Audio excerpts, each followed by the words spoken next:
All right, I think we are in business, those of you here on Zoom. Hi, Brandy. Okay, and I think that we should be on Facebook now also.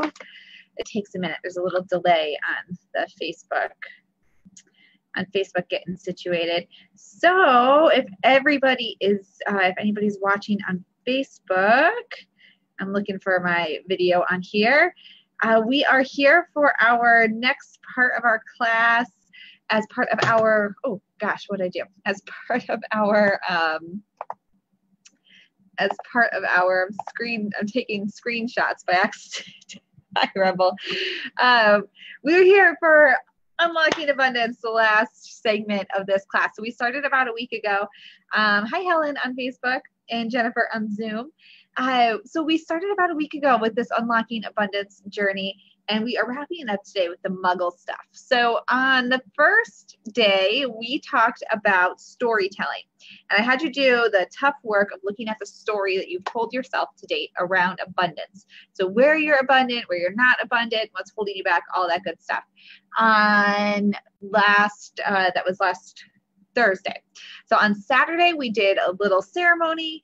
We burned the past, buried our present so it can grow into the future that we want to have for ourselves. And on Monday, we did a little visualization exercise, and I talked about some of the tools you can use for abundance. So today, we are going to do some of the Muggle stuff.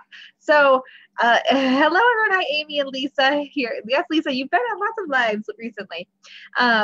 So the Muggle stuff, what does that mean, and why do we talk about it? So a lot of people, when we do abundance sort of work and manifesting and all of this good stuff, when we talk about clearing blocks of some sort, we do all the magical stuff. You know, we set crystal grids, we light incense, we make oils and sprays, and we do these ceremonies and rituals.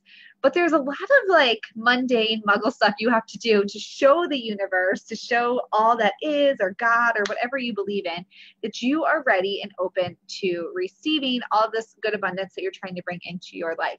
So I like to say that you can write abundance checks and light candles and do crystal grids all day long, but if you do those things and then you just sit on the sofa and expect, you know, $1 million to appear on your doorstep, that's just not going to happen for you. I mean, I guess it could, but that would be like a really extreme, case of something just coming to fruition for you. Really, what you need to do something. You need to show like, yes, I'm in this for the long run. I'm ready to do the hard work. So Lisa says it hasn't rained hardly all the summer. I buried my present in my garden. It rained every day since. That is a great sign. And Rebel says, yep, nope, you got to put in the work. Exactly. Hi, Robin. We'll catch you on the replay, Robin. So yeah. Hi, Crystal. Crystal, I did email you back. Yeah, I did last night, I think. Maybe I thought I did, but didn't. I'm pretty sure I did. Hi, Carmen. Okay, so somebody commented on one of my replay videos that I'm too all over the place for her. I wanted to say, well, if you watch it live, it might not seem like I'm so all over the place because you'd be watching the comments at the same time. Anywho, okay, so the Muggle stuff. Yeah, if you don't actually do anything, you aren't, you're not, the chances of you bringing something into being aren't great. And you think of this with like a mainstream religion even, right? You wouldn't just like, I mean, I'm pretty sure there's like a Christian or Catholic or whatever wouldn't just sit there and like pray for weight loss. Like they'd probably go for a walk. And it's the same with us witchy women. We can't just set a crystal grid and expect things to happen. We have to actually do something and show, the forces that are out there that we are ready to receive. So that's why we're talking about the Muggle stuff today. All right, so let's start with the money stuff, since that's always a big thing for people. I shared with you all in the beginning that about 10 years ago now, 10 years ago, probably 10 years ago, I found myself about $20,000 in credit card debt. So I had $20,000 in credit card debt. I had student loans. I did have a job, a very good job, but I was spending more money than I earned every month, obviously. And about 9 years ago, I randomly quit that job and decided to go back to school, taking on more student loan debt. But in the meantime, I was able to, it took me about 4.5-ish years, somewhere around there. I paid off all of that credit card debt. And I paid it all off, I didn't settle. I paid the $20,000. And so what I did to do that, firstly, so this is the Muggle stuff, right? Firstly, I had to have a really hard talk with myself. And this is kind of that storytelling piece we talked about on last Thursday. Why was I racking up the credit card debt to begin with? Why was I spending money I didn't have consistently on things I didn't need? And it wasn't even like experiences for the most part. It was mostly, it was stuff. It was like more clothes and more kitchen stuff and just stuff I really did not need. And so I had to, talk to myself and say, self, why are you doing this? And it really came down to me not wanting to just I lived alone and me not wanting to be alone. So I would just go out and spend money. And so I had to work on that. Right. And then in terms of how I actually paid off the debt, what I did is I think it's a thing. I think it's called the snowball method. I'm not entirely sure, but I started by I wrote down all of my debts, all my credit card debts that I had, and the balance and the interest rate. And what I would do is I would pay as much as I could towards the highest balance every month, and then I would pay the minimum payment on the others until I paid off one. And then I would take all the extra money and pay it towards the next highest balance, and then pay the minimum payment and keep going. And it took about 4.5 years to pay off the $20,000 in debt. And to come up with the money to pay the debt, what I did basically was cut everything out of my spending that was not really a necessity. I mean, I even I think 10 years ago, now we all have smartphones, but 10 years ago, you had to pay extra to have text messaging on your cell phone, right? So it was like $10 a month or something. I actually took the text messaging off my phone, and I was in my early 20s, so definitely was a texting person, and I took the text messaging off of my phone at the time to save the $10 a month. And I remember all my friends being like, this is crazy. We can't get a hold of you. We have to actually call you. And I was like, well, if you want to talk to me, you'll call me. Otherwise, you can find me. You can email me. You can Facebook message me. You can do any of these different ways of getting in touch with me, but you may not text me. So I looked at all of my, I think my comments maybe shut off for a minute too, but I looked at just PS, anybody who's been commenting. I think I lost some comments there because it appears that I don't know. Anyway. So I went through and I just looked at where my money needed to go. I looked at my expenses and my debt. And I just looked at the expenses that I had to pay, like rent, food was just me. So a real bare budget on food, and my cell phone, things like that. And then took all the extra money and put it towards that debt. So now fast forward, as a mom of two, and, we have like real expenses, that we have to pay every month. I still have my student loan debt from my second time going to school. I have a master's degree, and that cost me quite a bit of money. So the student loan debt from that I still have, and we have a car payment, and we have, the family, and I don't have a regular income. I'm self-employed. So our income month to month can vary extremely, and it's completely unpredictable. So, well, it's kind of predictable, but it's for the most part unpredictable as to how much money I will receive each month. So what we do now is I track money in and money out at least every other day, if not daily. If my life gets ahead of me, then I don't do it daily, but I do it at least every other day. I track money in and money out, and we adjust our spending accordingly to make sure that we aren't spending more money than we're receiving. And I budget in the yearly kind of payments, like we pay our homeowners insurance ourselves. It's not built into a mortgage or anything. And we also, here in the US, being self-employed, we actually don't have health insurance. So we keep money aside for the kids' well visits, because we do have a 1-year-old, so he's at the doctor like every 3 months for a well visit. And my husband has some medication he takes. And just earlier this year, I was in the clinic for dehydration. I was really sick and whatever. So we keep money aside for that. And I build in our property taxes also. So I build those in as if they are monthly expenses, and I put the money aside in a savings account. So we have it when we need it. So yes, it is Alicia's birthday today. Alicia Wands, the creatrix of these amazing flowers, our flower fairies. It's her birthday today. So happy birthday, Alicia. So Shashina says, my issue is getting the money. I can't seem to get a job or income to pay what I had to pay. All right, so that can be a big issue. I have 2 family members that live in the Midwest here in the US who've been unemployed for quite some time. And so for me, it does depend on where you live, obviously, like what the job situation is going to be like. I didn't have the money to pay my credit card bills. And so I went out after work one day to the local malls. I have 2 outlet malls near me. And I went to every single store and applied for a second job until somebody gave me one. And then I just worked around the clock, like months on end with no day off, to be able to pay the credit cards down. But I do, like I said, I have two relatives live in the Midwest that haven't had jobs in a very long time, or they get jobs and they're temporary. So Jashina says Midwest. Yeah. So I guess it depends on where you live for sure. The economy, I live in Connecticut, and I know we're like a very broke state and broke economy, but I do know that like most people here could probably get some kind of job if they had to, right away. So it definitely varies depending on where you live. If you have any kind of computer skills, there is a market for virtual assistants, and for sure. And if you go online to different like virtual assistant job boards and things, you can likely find somebody like me who needs a virtual assistant and get a job that way. But you would need some kind of like customer service computer skills for that. So check that out. And you typically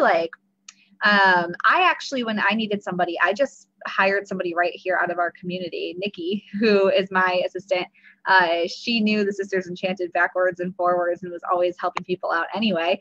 And so I just messaged her and was like, hey, if you want a part-time job, I'm hiring. So check out virtual assisting job boards if you have any kind of computer skills or anything like that. Yeah. And maybe you could find someone. The good thing too is because if you live in the Midwest where I live here, the cost of living is higher, and but minimum wage and things like that are higher. So you might find somebody you might get paid a little more than you would get paid actually like working a local job too. So something to think about. Amy says that's why we left the Midwest and came to the East Coast. Yeah, I've had sales jobs, so I do have a pretty, if I were to make a resume, a good looking resume, but if I had to get a job tomorrow, I could pretty much bet that I could walk out my door. It might not pay a lot, but I could walk out my door and get a job, living where I live, even with everything being so expensive here and people not staying. I could probably get a job if I had to by the end of tomorrow. Amy says, my husband was unemployed for a long time. Since we moved here, he has been working continuously. Yeah, for sure. And so this happened with us also, that my husband, he was laid off a month before we got married he had a job, he had health insurance and whatnot. He was laid off a month before we got married, and I finished graduate school a month before we got married and didn't have a job. So we were broke as a joke right before we got married. And then we went on our honeymoon and came back, and I took a job as a camp counselor. I was in my, I don't know how old I was. How old was I? Like 26, I think. And I took a job as a camp counselor. I was the oldest. I was actually the program director, and I was the oldest staff member at 26. But I wasn't making a lot of money, and then too, I got a second job then as well. Yeah. So believe me, I've had to work the 2 jobs and and it sucks, but you gotta do what you gotta do. Carmen says, I live on disability, which isn't much. Now I'm looking for work, just can't survive on what I get. Yeah. If you have computer skills, for sure, there are all kinds of digitally based jobs. You gotta kind of look for them. But if you are pretty quick on a computer, you can probably find somebody that needs help with like just organizing social media. Like Nikki, our helper, our magical support person, a lot of her job is simply just like monitoring the Facebook group and emails. And there's tons of people like me out there that need help, that's for sure. So anyway, so the Muggle stuff, you've got to actually do something to show the universe that you want the money to come your way. So get out there, get the second job, hit the ground running, drive anywhere that's a comfortable distance within you and drive and ask for it, sell things you don't need, go through your budget and track your money in and money out. So if you have the debts, like I said, start and check your interest rate and pay the higher interest rates first. A lot of times we make the mistake of paying the higher balances. So like maybe one of your interest rates on a credit card might be like 12% and you owe like $4,000, but you have another one that's $2,000 and it's got like a 24% interest rate. Even though that balance is lower, you want to pay that interest rate one, that higher interest rate first. So put as much as you can towards that. And to do that, really look at how much money you're spending every month. And the first step to that is tracking your money. So like I said, being self-employed, I literally write down if we spend $2.50 at a Dunkin' Donuts drive-through, I write it down. Every 48 hours, at least, I go through all of our accounts and all of the money received accounts, and I write down what's come in and what's gone out and what we have available. And that's the only way we're really able to stay on top of it, because being self-employed, our financial situation is up in the air. But if you are in debt, you don't know how to get out of that debt. First, look at where you're spending money, because you might be spending it somewhere that you don't even realize you're spending. I have another family member recently that was looking to take out, she messaged me and asked if she should take out a personal loan to pay off a bunch of credit card debts and a hospital bill and pay that. And I was like, well, maybe not. Like, can you just adjust your spending, your household spending? And so they did that, and they actually cut out like eating out. They cut out any unnecessary expense for 3 months and paid off one whole credit card bill. But she originally didn't realize that they were spending as much money as they were on extra stuff. So you have to look at the money first. And Yvonne says sometimes you need to get out of your comfort zone. Yeah, for sure. And then two, think about what you're good at that other people might not be so good at. Like if you're really good at organizing and cleaning, maybe you can, post a flyer or get online and find a position where you're able to clean like a medical office, or you're able to clean someone's house, or a skill that you have that just other people don't, like makeup. Maybe you can teach makeup lessons, like whatever it is. What's your skill? What are you good at? Maybe you can make some extra money doing that thing. But track your money, see where your money is going, because if you don't love on your money, you don't know where it is. Like think about your kids. You would always know where your kids are, right? Well, you should always know where your money is also. You should always know where it's going. You should know where it came from, where it's going, what you plan to use it on. You wouldn't just send, like my 4-year-old, I wouldn't just send her out, outside by herself to the streets to play. I would like supervise her, and we would probably have a plan. And you want to do the same thing with your money, know where it's going. And you can do the same thing, similar things when it comes to health. If you want to be abundant in health and you haven't been abundant in health, and maybe that's like a weight thing, or maybe you have like diabetes that hasn't been controlled, or something like that. It's the same. Like track what you're putting into your body. What times of day are you just sitting there getting lost in social media and scrolling Facebook or playing games on your phone instead of getting out there and taking a walk? Like you could take a walk and listen to an audiobook, or you could listen to a Sisters Enchanted video on your walk, or, you don't have to sit and do these things. Look at your time and track what you're doing with it. This is a big thing for other business owners that I know that comes in really useful, is tracking your time. Just take like a blank piece of paper and actually write what you do for an entire day and see where your time goes. So a lot of business owners, especially ones that are moms or are busy or have a job and trying to start a business will say that they just don't have time. And I'm like, you probably do. You just have to find it. So where are you wasting time? Like watching 3 hours of TV, or like I said, getting lost on Netflix or something, when you could be doing something during that time. So it's the same with health, all that Muggle stuff. Track it. You can set up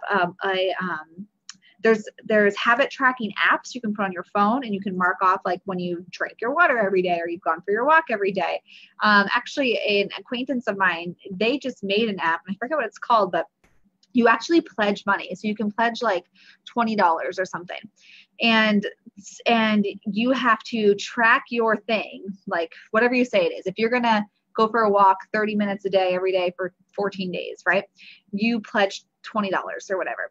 And if you do it and you track it every day, you get your $20 back. If you don't track it, then you choose in advance a nonprofit organization, and the proceeds, so like after the percentage of the payment processing fees and stuff, the proceeds go to that nonprofit, which is pretty cool.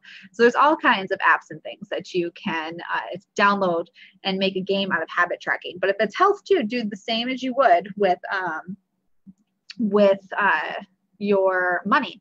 And I actually, after I got married, my husband, he's a junk food junkie, and I gained like 15 to 20 pounds after we got married, and like none of my clothes fit. And so I started tracking what I was eating, and I found like I clearly could not live on chicken wings and beer.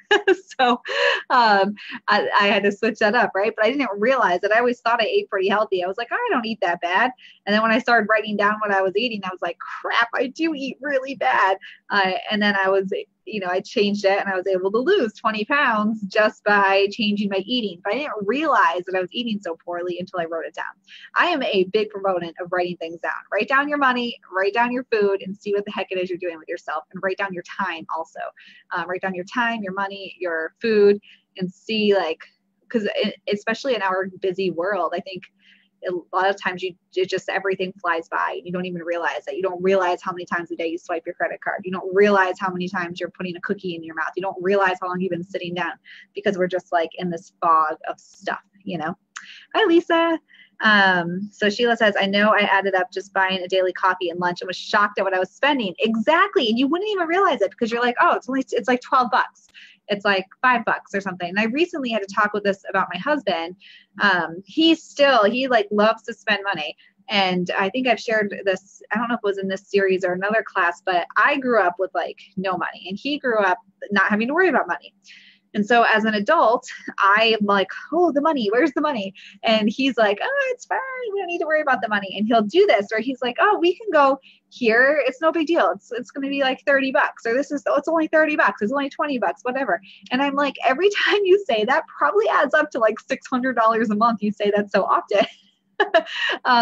So yeah, like add that stuff up and see where it's coming. Kelly says she's the worst with time. And track your time, see where you spend it. Like if you're the worst at not allocating time, see where you spend that time, for sure. It's such a thing. Actually, time management is such a thing that I'm passionate about. I'm doing a free business class, not next week, the week after, and that we're going to do one whole video just on time management, because I was able to make this Sisters Enchanted business successful while running my other business and taking care of my 1-year-old during the day. And so when people tell me they don't have time for things, I'm like, listen, you probably do. You just have to find it. So that's our Muggle stuff. The other thing I wanted to talk about is accountability. So it can be really helpful to have a partner in crime. When I was tracking my food intake, it was really hard for me at home, because my husband still loves to eat his junk food. He still does. And even after after I had my first child, I lost weight like crazy. It was no problem. My second, it took me a little bit longer, and I was like not losing weight, which isn't, people, that happens. And I wasn't like particularly freaked out about it, but not having a supportive spouse who was like, yes, let's eat some spinach with our dinner makes it difficult. So having an accountability person. And when after I got married and gained some weight, I paired up with my sister, Anna, and we would like text each other during the day, and we would say what we're eating for lunch and breakfast and dinner. And it was really helpful to have that person, because I had to tell her when I wasn't behaving, and she had to tell me when she wasn't behaving. So that was really super helpful. And the same with money. It's hard because, like I said, my husband really just wants to spend money and I don't. So having somebody that you can have to hold you accountable is really good. And somebody emailed me and asked the question, what do you do when you're surrounded by negative people? Let me read the comments real quick and we'll talk about that. So Tracy says, I made my husband leave his credit card at home. Yeah, we do. We do that as well. We have, because my husband, he currently doesn't work full time, but he's self-employed also when he does work, or when he did work in the past. And so we have, between the two of us and like personal credit cards and business credit cards, we got a lot of credit cards. And the only one that I carry with me, and the only one that I ask him to carry with him, is the one that we use just for daily expenses. And we use a card instead of our bank account for a lot of reasons. We also get airline miles, so we like to do that. But the one that I just pay like regularly to, we use for it, that's the only one we carry with us. We don't carry the others. So Helen says, I spend money making others happy because I feel guilty if they aren't. And this has left me financially struggling. Yes, Helen, you know what? And that is a thing.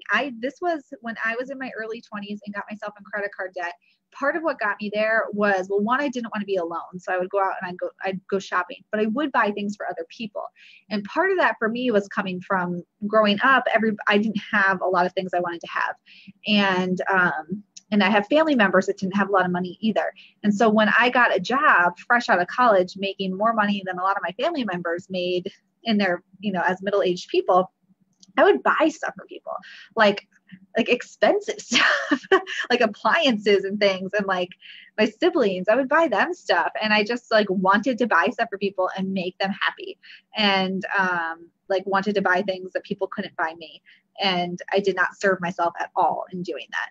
And even now I find myself still, even though I am able to provide for my family, I'm certainly not in a position to be providing for everybody at all, but I still find myself like footing the bill for lunch or footing the bill for coffee or something, when those other family members actually have like a net income that's equal to or greater than mine, but I still find myself wanting to care for people. So that's definitely a hard thing to break out of. MJ says, I need my time management skills are sketchy. Yeah.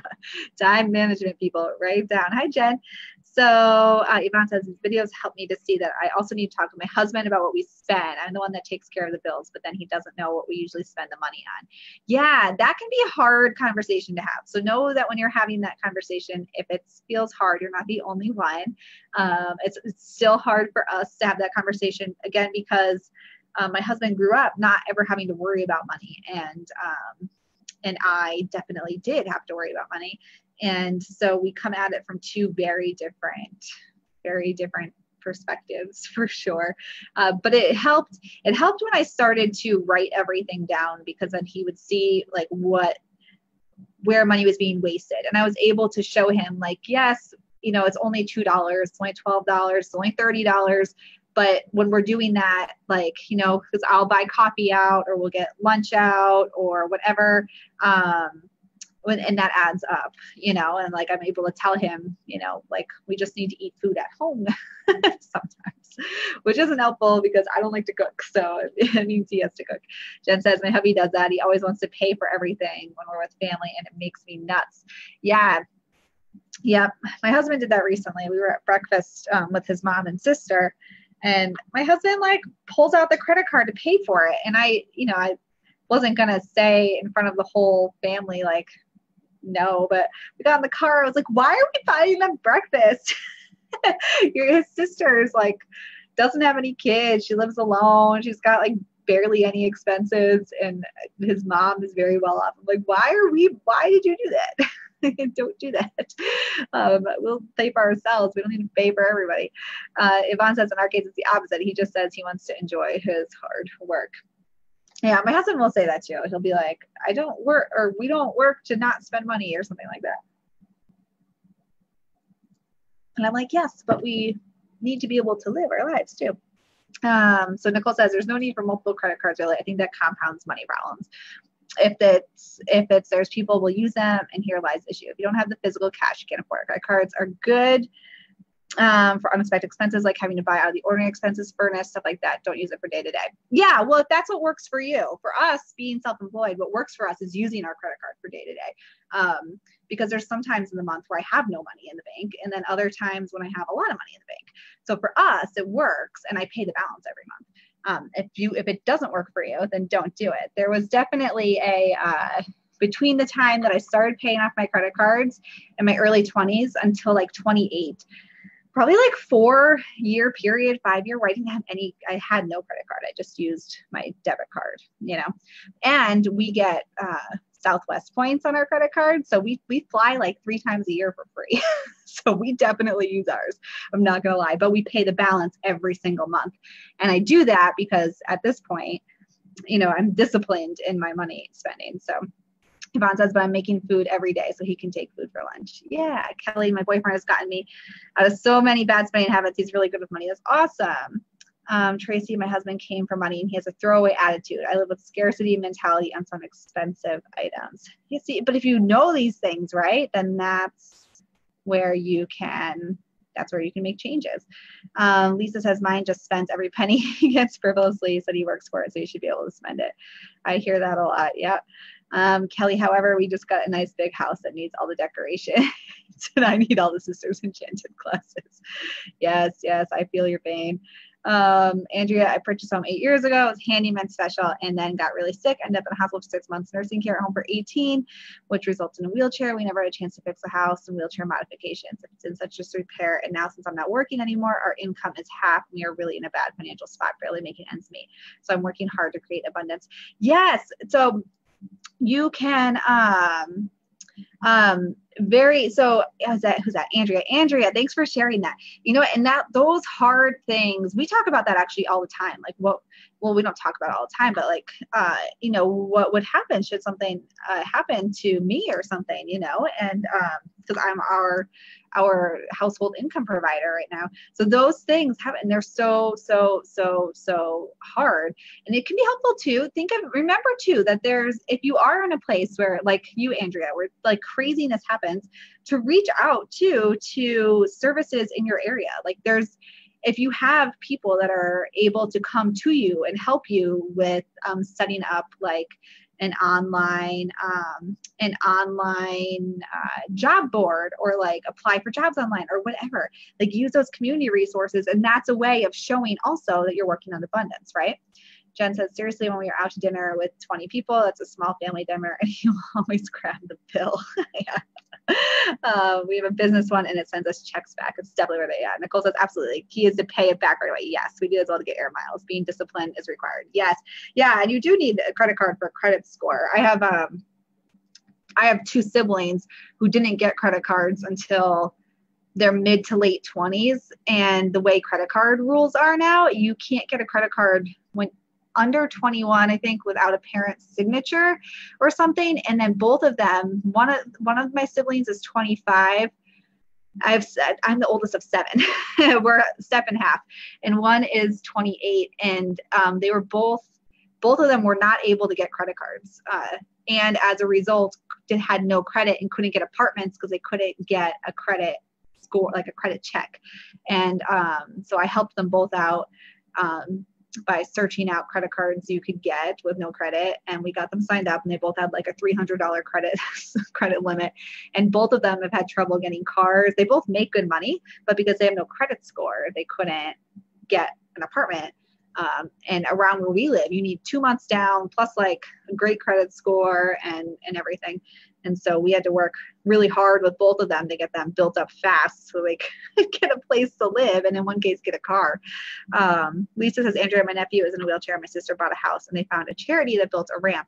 Eagle Scouts and Boy Scouts too.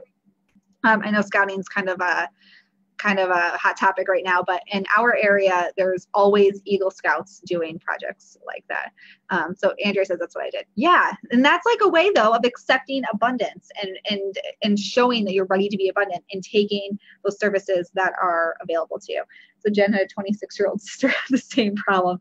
Yeah, it's so true. I was like, we had to like make a plan to get them credit. It was crazy. All right. So I started talking about, and I know I am jumping all over the place. There's a delay from Zoom to Facebook. So by the time I say something and then the Facebook people comment, I'm already onto something else. Jennifer on Zoom says, like me, I always bought with cash. Now need credit score. Now need credit card for credit score. I'm almost 50. No credit card. Can't get an auto loan. Son 30, same way. Cash person can't get a house. Exactly. Yes. It's very true. You do need, to work on your credit score for sure. And if you have a lot of credit card debt, you need to work on your credit card debt for that credit score, right? So yeah, cool. Okay. So a question I got via email was what to do when people around you are super negative and you're trying to keep your vibe high to bring in abundance. And that's a really good question. And one we've talked about a few times before, and it's a common problem actually. Well, I don't want to call it a problem. It's a common thing. I think it's a thing because we still live in a world where most people kind of don't operate from a place of abundance, and we all want more and more and more, and we live in lack or guilt or jealousy or resentment. And all of those emotions plague each of us in some way or form because we are all people, right? We're humans and that's normal. I struggle with resentment towards a few people myself. And so, it's normal. You're a human having a human experience and it's normal. But it can be hard when you're trying to hold the abundance vibe and people around you aren't. And I don't have a super great answer for that. We struggle with that in our house where I'm very like glass half full and my husband's like glass half empty kind of guy. And so some things that we do anyway, is, and this took actually a lot of working together over a while to get to this point, but I now just lovingly point out to my husband, like that's a negative response. Let's have a positive response. And he'll usually roll his eyes at me or something. And it took us a while for me to be able to say that without him getting upset at me. But you can simply talk to the people in your life and say, hey, listen, I'm really trying to focus on the positive. And if you're not going to focus on the positive, is there a way that I can point it out to you without you getting upset at me? Like, is there a cue word I can give you? And can I just look at you, like give you the look, you're being negative again, and talk to people about it. But the bottom line is you are responsible for your own emotions, right? Which is a hard pill to swallow. When you get angry at somebody, even if they did something horrible to you, you're responsible for that anger. That other person is not. You are. And when you're angry, when you're sad, when you're disappointed, when somebody does something that lets you down, that action did happen. And yes, you're feeling anger and you're feeling let down, you're feeling sad, but that's your emotion, not theirs. So, and their emotions are theirs, not yours. So if you are able to separate yourself from them, like I said, I know this is a huge pill to swallow, and it's not easy, but trying to separate yourself from other people's energetic crap is really the only way to kind of separate yourself from other people's negative attitudes, especially when you live with that person. Is really to say that's your negativity. It's not mine. It's yours.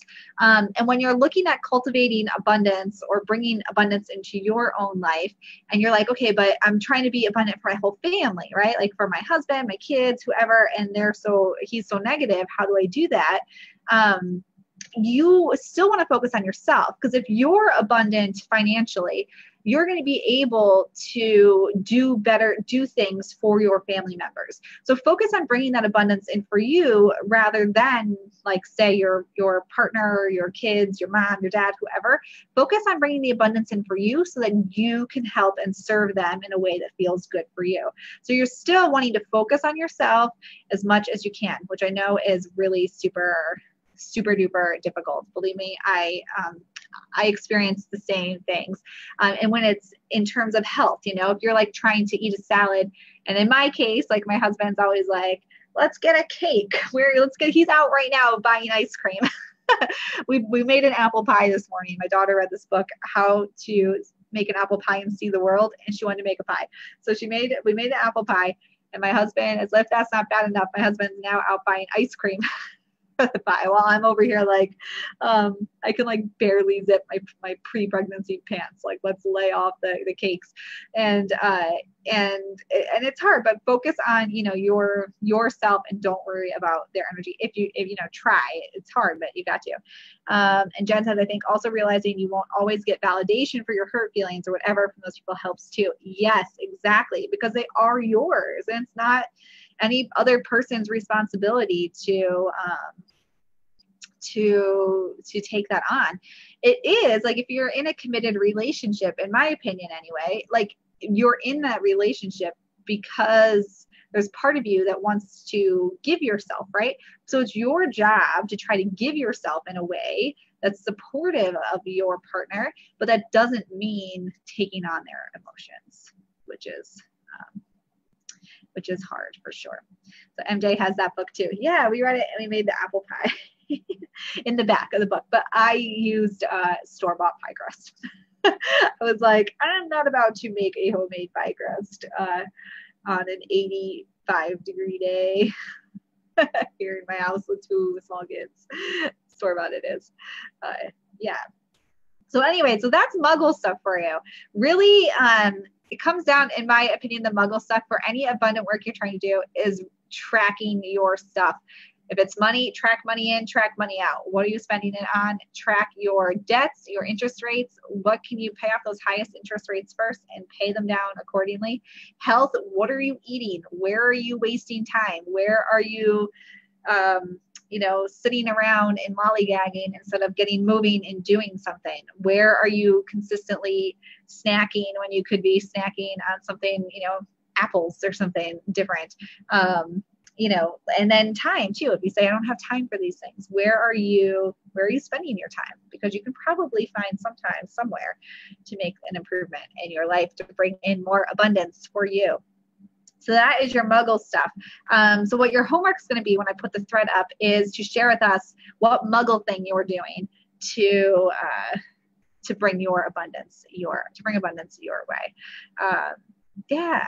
So that's it on our Unlocking Abundance series. Actually, tomorrow afternoon, Anna, my real life sister, she is going to chat with us a little bit. It's going to be probably a short chat because she'll be coming right off of work and has to get to something. But she is going to talk to us a little bit about, she's going to give us a god and a goddess to work with in abundance work. So 2 that you might choose to work with or want to know about in terms of calling in abundance. She does just about monthly deity chats in our Enchanted Journey group. So she still has yet to do her August one. I would think she's probably gonna do it next week. And so she's going to chat with us for a minute tomorrow about deity. It'll be a short chat, probably in and out. And I will post what time that's going to be after she just texted me. So I'll text her back and see what time that's going to be. So we'll chat with Anna for a few minutes tomorrow. And yeah, so thank you guys for joining me this week. Remember, these replay videos are all in our Enchanted Journey class site for people in that group, and also our Conjuring Abundance class, which is like the next level of this, and our mini course on crystals for manifesting are for Enchanted Journey members. They'll come out September 1st. It's an exclusive class for them. The link is in the description. If you want to join us, we would love to have you. So we will see you a little bit tomorrow with Anna too. And let's see here. Jennifer says, will you have another special on member prices? Not able. We always have something going on, Jennifer. So I'm not sure when we're going to do an Enchanted Journey thing again this year, but we definitely will. So keep an eye out. And hang around the Facebook group too, because we're always doing something super cool. Next week, we are going to be talking about, where did I put my calendar? I think it might be in the other room. But I think let me see here. Next week, of the first week of September, we have 2 things going on. We'll be talking a little bit about learning herbalism And that's in conjunction with my friend Erin of Full Circle Herbals. And in the first week of September, I'm also talking about building your own business. If that's something that you're interested in, or if you are a business owner and you are like, Sarah, I would love to have a business running like the Sisters Enchanted, help me out. We're going to do that the first week of September, and also herbalism stuff with Erin. Well, it's going to be me, but it's you'll see. So hang around and I'll announce more of that for you coming up next week. So cool. And Jen, who's in the comments, we have our very first premiere podcast episode, should be out by the end of this week. And Jen was our first guest on there. The series is Everyday Witches Making Everyday Magic. So I will let you guys know when that is up. Should be by the end of the week, like I said. So that's it. All right. Thank you guys. And yeah. All right. I'll see you quickly tomorrow with Anna, and I'll let you know what time that is. And let us know if you have any questions at all about an Enchanted Journey. If you want in at the yearly or lifetime member rate, we have payment plans on those right now, which we don't usually have. And also bonus reading offerings, which we don't usually do either. So check those out. Plus the bonuses of Conjuring Abundance and the mini course on crystals for manifesting. It's for people that are in before that class starts September 1st. All right. Thank you guys. And I'll talk to you soon. I always forget how to end the video when I'm doing it on my computer. Bye.